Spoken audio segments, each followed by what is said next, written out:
Hello guys, welcome to Hang with Oma. It's your girl, Oma. If this is your first time here, you're highly welcome. My name is Choma Onya and I make video from Lagos, Nigeria. If you're a returning subscriber or a returning viewer, you're highly welcome. You're the real MVP. Thank you so very much for coming back. Please, if you've not already, do not forget to hit the red subscribe button by the right of your screen and the notification bell beside it so that you'll be notified every time I upload.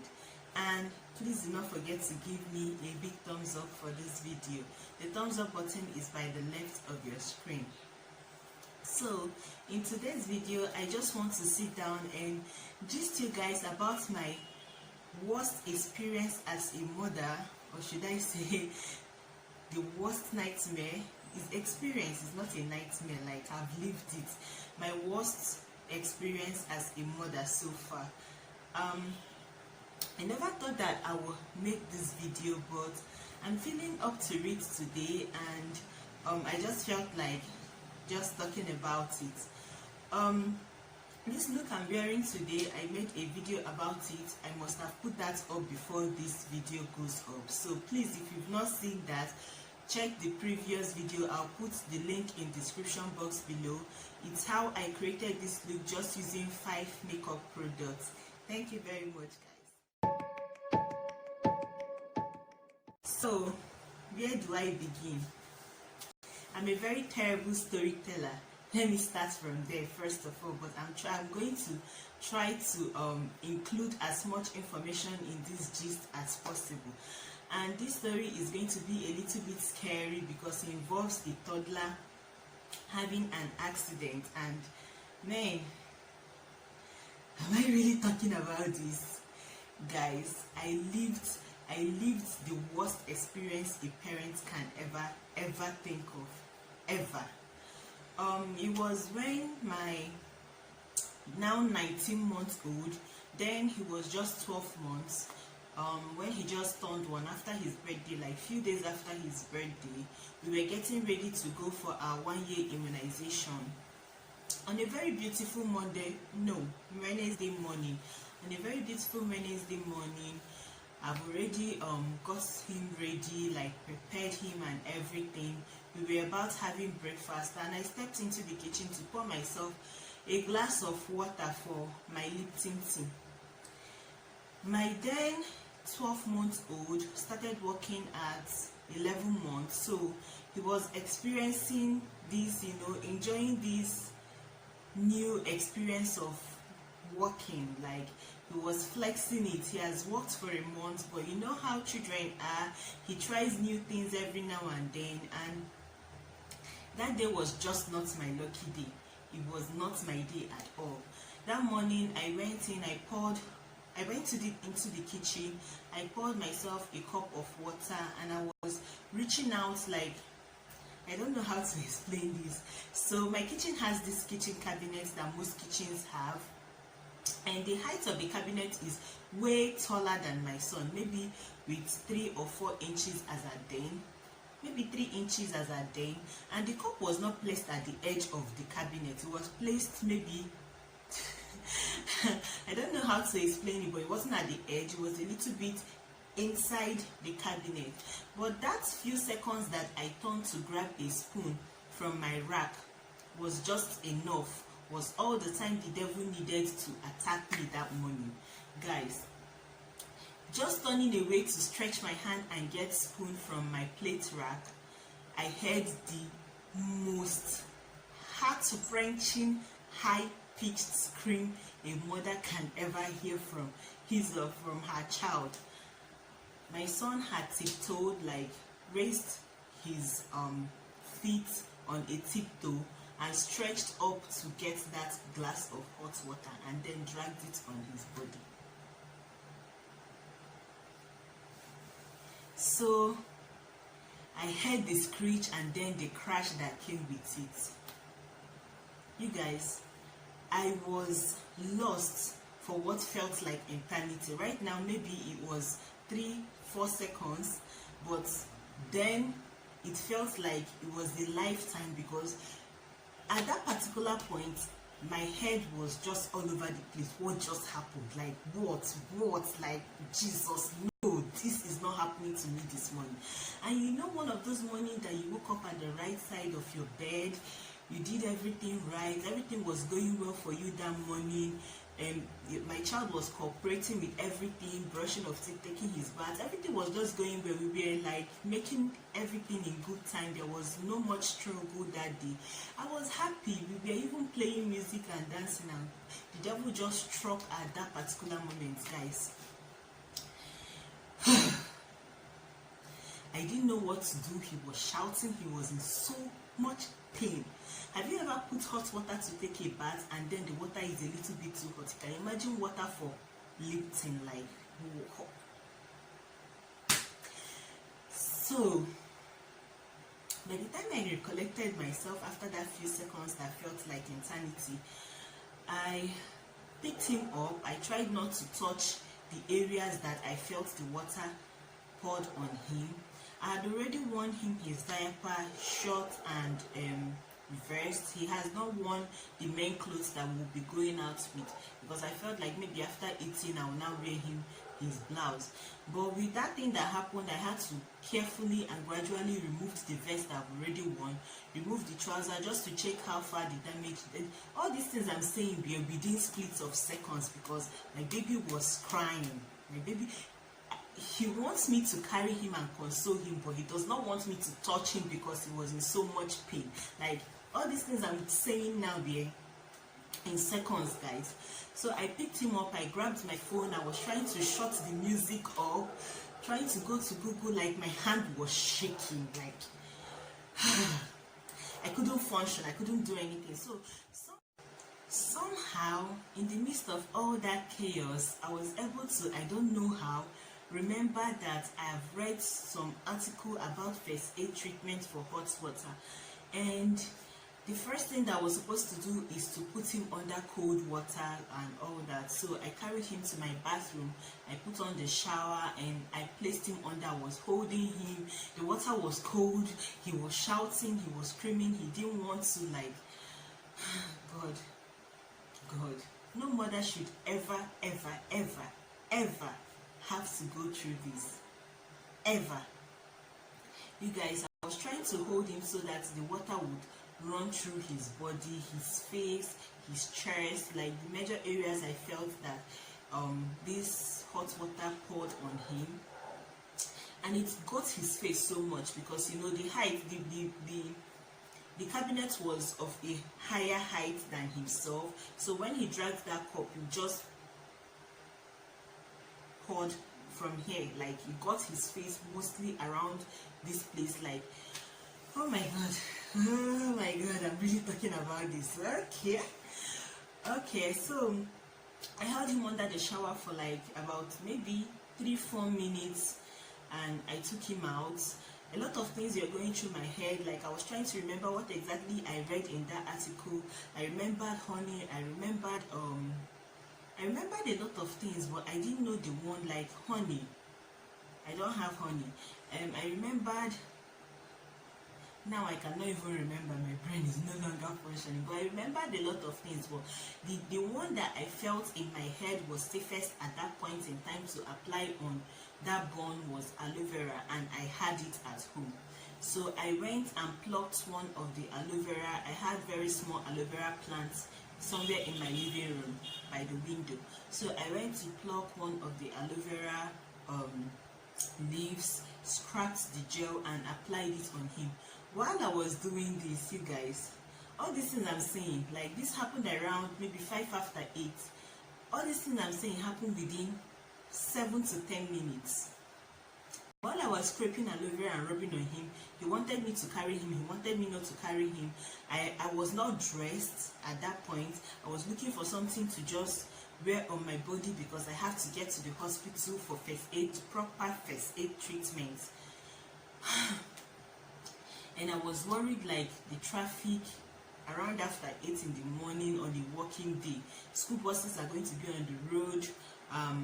some people that are going to work will still be on the road. Like the traffic, Lagos traffic is not going to, the road is not going to just clear up because you had an accident and you're trying to get to the hospital. So a lot of things were just going through my head. At this point, I was trying to call my husband. My hand was still shaking. I called him. I think I succeeded calling him twice. He couldn't take. I just left him. I wore my clothes. I couldn't wear my son his clothes because I felt it was a bad idea. What if the blister start busting and then the clothes sticks to his body? So I couldn't dress him. What I did was I just picked some flannel. I carried few things and like packed into my bag because I haven't packed the bag for our going out for that day. So I had to get diapers, meal, like we were going to the hospital definitely, but I don't know how long we were going to take. So I was just multitasking at that point, functioning like a robot and trying not to break down, because if I had broken down at that point and started expressing myself like the way I was feeling at that point, I wouldn't be able to help my child. So I was trying to function. I was grabbing things I felt I needed, stuffing them inside my bag, and then out I go. I carried him with flannel, like just covering his head. We took a bike to leave our estate, crossed the road, waited for a little while before we can get a tricycle. In my mind, I was like, I have to get to the closest hospital to get, at least give him a decent first aid and help him with his pain, like get him something for the pain before we can get to a specialist hospital, because that was definitely a case of burn and he needed a specialist to attend to him in that situation. I knew, but you know, Lagos traffic now and all that, I just couldn't afford to risk going to a specialist because the closest one I could think of was far. So I couldn't risk it. So I just went to a closest, one of those hospitals that you know that are good, but it's mostly for your basic illness like flu, cough, catarrh, malaria, typhoid, like those basic stuff that is not like life-threatening or serious. So we got there. You guys, when you have a child that is going through some things, you just lose your manners. I couldn't even stop at the reception to, do the preliminaries that you have to do. I just dropped my child's card for them, walked straight to the doctor's office. Someone was already there, but I don't care. I walked straight to the doctor's office and I started explaining like he's in pain, I need something for him, hot water, Trust doctors, they want to come and start asking you these long questions. So what happened? So how did the hot water pour on him? So I just said, please, I just left my house like a madwoman just to get this boy out of pain. Just give him something first. This doctor said, okay, call someone to get ice pack to place. Okay, she asked me what I've done so far. I told her. She called someone to get ice pack for me to place on him and to give him injection. That was supposed to be an emergency-ish, but I sat for like maybe 5 minutes or so without anybody attending to me. And in that my situation, that 5 minutes felt like way too long a time. I know at that point I felt like the world should be revolving around me and my child that morning, because I was not seeing any serious case in that hospital that should, so the person that you're talking to is an adult that is okay, that is just sitting down there and you are talking to the person. I'm not seeing any serious like emergency situation that will make you keep me for 5 minutes. So you guys, Mama Bear was shouting for every and anybody. God. Things that will make you lose your manners in this life. Things that will make you lose your manners, there are plenty. I was so vexed. I was questioning both the doctor, the nurses. I was questioning everybody. After like maybe 7 to 10 minutes, they came through and they gave my child paracetamol for his pain. And the doctor called, said she is waiting for someone to come and consult on the case. So after a while, Jidena stopped crying and he started sleeping. You know that kind of sleep that you've cried for so long. At this point, it was maybe around 9:30 or so. He has cried for over an hour. He was exhausted. There was no tears to shed anymore. So he slept.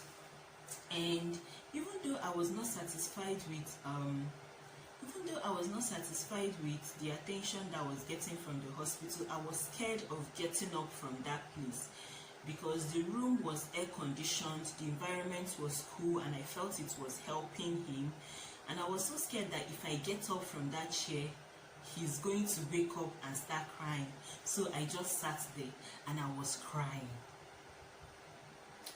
I was a mess. I just allowed myself that moment to cry.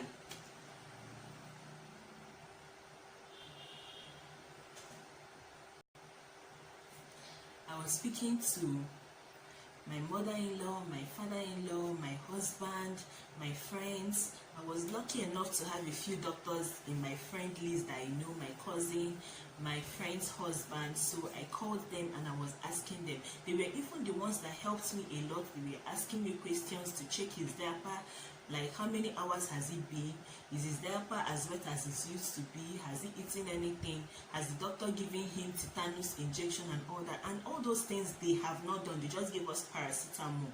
And even the ice pack they were supposed to bring, they didn't bring. I was just sitting down there.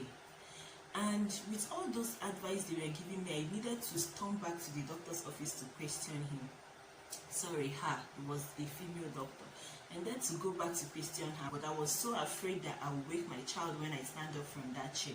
So I was just there feeling so helpless, and I was just crying. I was a mess. So finally, after like 1 hour of just being there, they told us, okay, the doctor came and was like, they brought an ointment to apply on him. They applied the ointment on him, and we were like, I should just leave him exposed that way. Nothing after then, that they want to admit me and they want to hydrate him. Actually, before they even started talking about hydrating him, I had already asked her. We've been there for like maybe till after 12. Excuse me. We've been there till like after 12. So I've already started asking questions like, won't he get tetanus? Won't he do this? Won't he do that? The doctor was like, okay, that she's waiting for a consult from someone else that it's the field and all that. Anyway, at the end of the day, they admitted us in that hospital. They tried to hydrate him, to give him drip, to, in fact, he was just a mess, guys. It was just a mess. After staying there for some hours, the specialist came and offered nothing. She just told us that she's going to redirect us to Lute, and that was the worst. The worst. We went, in fact, guys, I'm not even going to go into that teaching hospital experience. It was just every bad thing you can think of. We spent, okay, this happened on a Wednesday. We went to teaching hospital on that Wednesday evening. From that Wednesday, Thursday, before they even admitted and started attending us, he was attending to us. It was Thursday morning. Okay, from that Thursday morning to Friday, the bone specialist, this is something that we were sent to Lute as an emergency situation. We were sent to Lute as an emergency situation. The bone specialist never came. Like, never came. For 2 days we were there on a bed. We paid for the bed. They gave us a bed without sheets. They just want to keep putting drip, sending you to go and pay for this, to buy this, to do that.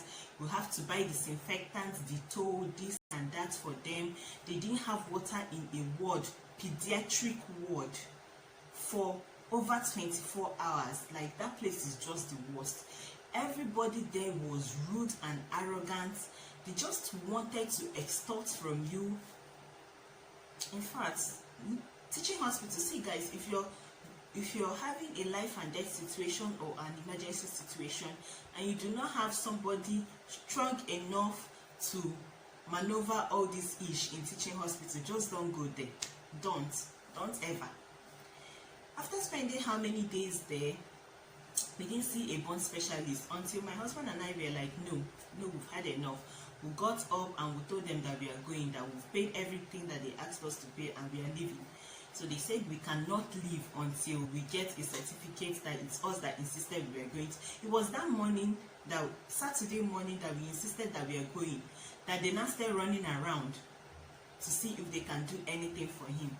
Luckily for me, Jide now started eating that morning, because all this while he has not been taking anything. It was just infusion that he was getting. He was just rejecting meals. So that morning I started feeding him with syringe and started accepting pap. I was so happy. He smiled for the first time that morning after that incident. I was just so happy that at least he was feeding. It was very little, but it meant the world to me that he was feeding. I was so excited. We left that place and we went to a private hospital where we got the best care we could ever ask for. And we spent at least 1 week in the private hospital before we came back. I'm saying this now, and you guys, it was just the worst feeling ever. I don't pray this to happen to any parent. No parent should ever have to experience this. Not even to talk of, that was the 2nd degree burn my son got. If I find any picture, I was using a very different phone then, and I lost almost all the files I had there. If I find any of the picture of his face as at then, I'll put it somewhere here, and you guys will see that we got a very good attention. Like in the hospital that we went to, they took very good care of him, and they were able to at least get his skin back. He has recovered so well that if I don't tell you, like someone that knows, if you look very well, you will notice that something happened to the face. But if I don't tell you, you will not know that he went through something that terrible.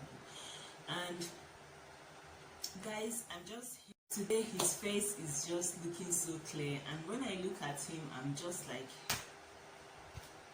I was at this very terrible place at one point, and I blamed myself for a lot of things. I kept saying, I wish I had known, I would have done this, I would have done that. Accident happened, there was nothing I could do. But I just thank God for where we are today, and I'm just so grateful to God for helping my family to go through that and to come out very strong, like stronger, like guys. Because a lot of things that went through my head that period, nobody should ever be thinking of things like that, especially when it's my first child. I've never gone through motherhood before, having to deal with something of that gravity, like that weight. Oh God, it was just too heavy for me. So I understand when most parents go through accidents of different nature or similar nature. Like I can't just fathom what they like feel at that particular point.